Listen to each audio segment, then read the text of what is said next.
This is what I use for my track. And this is the biggest Lego plate I have. And today, we're putting the two together. Now you may be wondering, what the heck am I doing with track and Legos? We're making a round, baby. I need to do an experiment first.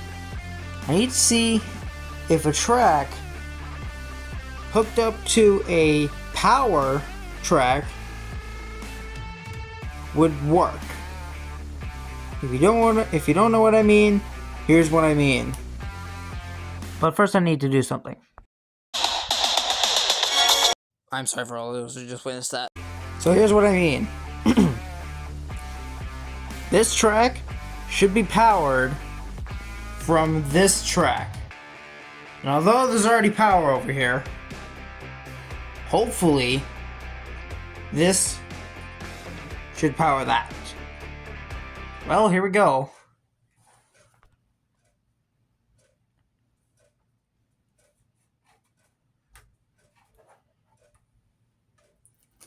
No way, it actually works.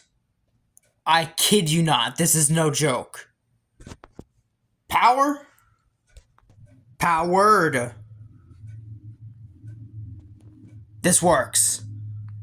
Also, here's what's new with the layouts. That's the same, except I made it a curved switch. And this track is longer. It's not completely finished, but I want to show you guys what I did, because you're already going to be seeing the layout when I install this. So here's what I did. I replaced the switch, and what I did here was added the tracks here, the locomotive tracks here, and I made the yard a bit longer, so now we have 1, 2, 3, 4, 5, 6. We have 6 yard tracks, which is even better because it fits a lot of cars. Back there it's the same. Oh, worry. Everything else is the same. And now I have the controller on the table instead of on the ground. Now, here's what I did. Those wires right there, they are now underneath. You go under here, and they are now a part of the track. I don't know where the heck. I don't know where the wires. I don't know where the wires are. But they're. Oh wait. I just realized the right around here.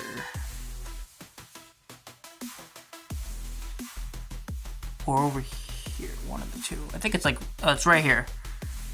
These rail joiners are now powered by the current in the track. So what that does is that brings power from the controller to the rail joiners, which then powers the track, which is even better than just having a bunch of wire just right here.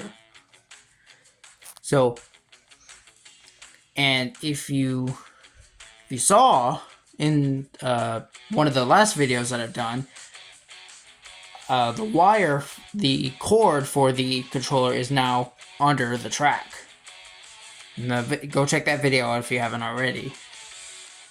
But that is what the layout is right now. And we are going to be installing the turnout over here. And you're probably wondering, how the heck am I going to do that when there's no other piece of power track? I got one right here. So the wires would essentially be in this track here, which would then go underneath and would power the tracks here, tracks. I don't know how well it's gonna work with just this and the turntable, because I don't know how many pieces of wire I can do for this, or how many tracks I can do. The only thing that I need to do is mainly, number one, power the track on the turnout, because of course it won't get power unless there's connectivity to it. But here's the thing. The turntable will not be connected to any of the other track. So that's why I have to wire it up separately, and then the track or tracks after that, I also have to power. So I gotta get more power tracks for here too. So that's what I have to do. And I just realized something. I just used this for the turnout, and then the other piece of power for the other track. That was me slapping my forehead if you didn't hear that. Now, I want to have this thing have 2 tracks for this to go to. So, what we're going to do first, we're going to fill this entire area around the track. Yeah. That's how we're going to do it.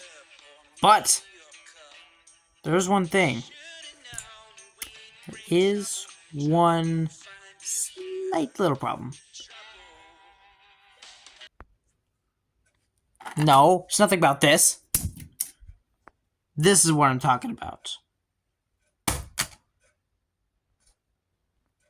Yeah, it's going to be kind of an issue.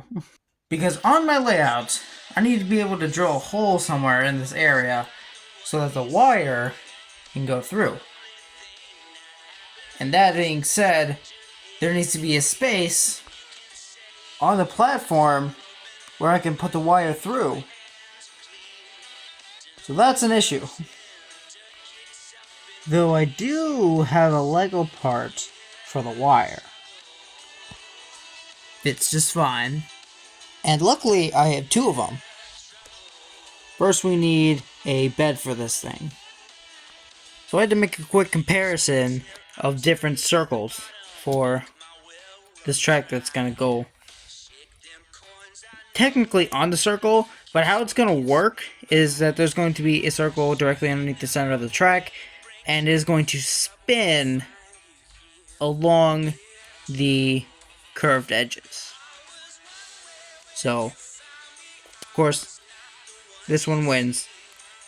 This one doesn't. You're too small. Get over it. So now it was on to the base of the track. There's a problem though. I don't know how to solder. I'm taking this wire track. You can't do anything about it. Now we have to make the plate underneath the track. Alright, so now we have an idea of what this is going to look like. So now we have this hanging off so that the wires can go through. So now we're going to have to attach these pieces right underneath, so that way the middle hole lines up with where the wires are going to be feeding through. And there's a slight issue. This will not be able to fit 2 2x squares next to the power. It is not gonna work. So, plan B, we just lock it, we just use these, lock it off, and don't do anything about it. Maybe a little uneven, but I don't care. And now, testing it out, it fits just perfectly. The locomotive will fit just perfectly on this track, so we are good to go. Now, the spinning part.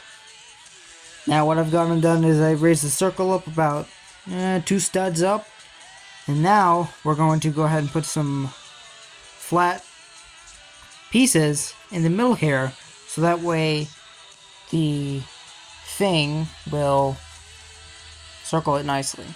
So let's do that. But then I had to remodify. Now we have this.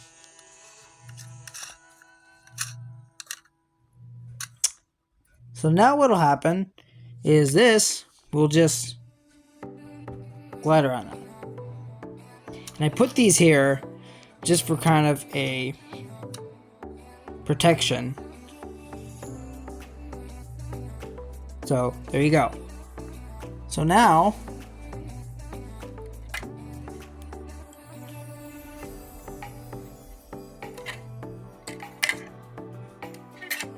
this thing can spin. And I decided I'm not gonna have it geared up because that would be quite a bit of a process. But we just made this all very simple. Simple. Did I say simple or symbol?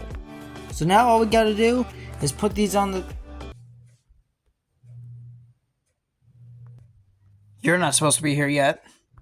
So now all we gotta do is put it on the platform and we should be good to go. But now came a tricky part. But then I realized there is not enough space on the layout for this thing. There is not enough space. So, yeah. But fear not, because I can use this in the future. When I actually have a lot more space, I can just use this in the future. So, that's a good idea. And now I've added little pieces to the end of the track so that way the track will just line up with this track. So, this is also going to be at a bit of an incline, so that's another thing. This have to be kind of like angled slightly for this to work. And now I've gone ahead and put down these separate plates, all put together by these.